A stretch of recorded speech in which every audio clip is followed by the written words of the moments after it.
And it just seemed really odd to all of us, especially the CEO, why it wasn't working. Because we had really good tech people and really good, clinical people. The other story of startup land that I've been in, actually I think there's probably a couple more, but the real sort of, the one that, broke my heart, and I still don't know how it ends though. Maybe that's what it is. It ended, but I don't know how it ends. I got hooked up with some folks who wanted to do a wearable for therapeutic purposes, kind of like a Fitbit. There's one out there now that's, I don't know if it's a wearable, but it's like a Fitbit for my emotions. Anyway, we were working on this project, and I was working with some amazing people, like former CEO of a major company and people at Idea Lab. This one of the older, I forget the word. Sorry, but where startups go to start up. Anyway, it'll come back to me someday. Anyway, so working with all these people, and then sort of the wearable, like as soon as the Apple Watch came out, the wearable market kind of tanked, right? That's the way I understand it, because I haven't been following it as much, but like Fitbit's prices went, like the stock went way down, et cetera, and everybody was trying to do it.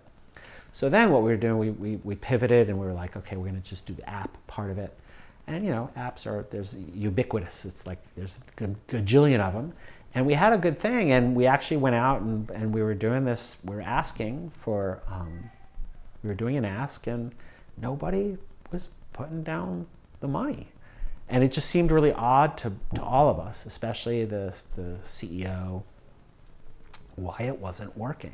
Because we had really good tech people and really good, clinical people. And it was really solid. And we also knew that there was some competing projects out there, as there often are, the competition. And I don't know, we tried to resurrect it like 3-4 times, and it doesn't exist.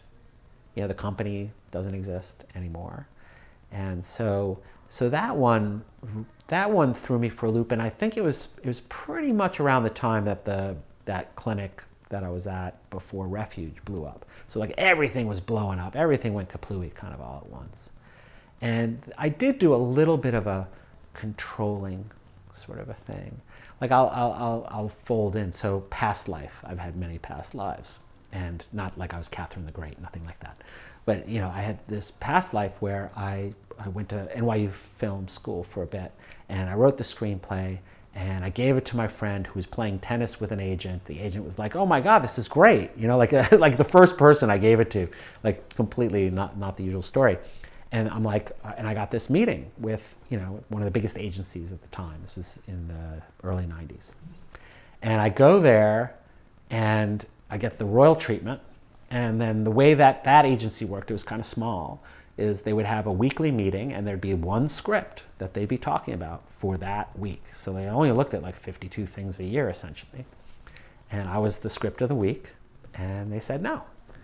And a lot of it had to do, my agent was more the theater person in New York, and they were on the phone with everyone in Beverly Hills, and they were like, Beverly Hills, they're like, oh, we're not. And she couldn't defend me properly. I know, right? And so, anyway, the moral story is that she really believed in it, but she said, if the team doesn't go for it, it's just not gonna go anywhere. But both of us were like, but we're gonna barrel through. And so she just kept on trying to give it to like smaller producers, things like that. And it went on for like a year and a half, and it never got sold to anybody. And everyone's response was, well, why didn't the agency take it? We know who you are, the agent, and we know how you work, and so what's wrong with this thing? And anyway, I mean, I don't know if it could have worked out. I suppose it was something that coulda, woulda, shoulda been done the way it was done. In other words, I tried, and I got to have my script read by like really cool people, and not made. But that's the story. So yeah, I have in the entertainment world, in my entertainment career, I've got endless like disappointments.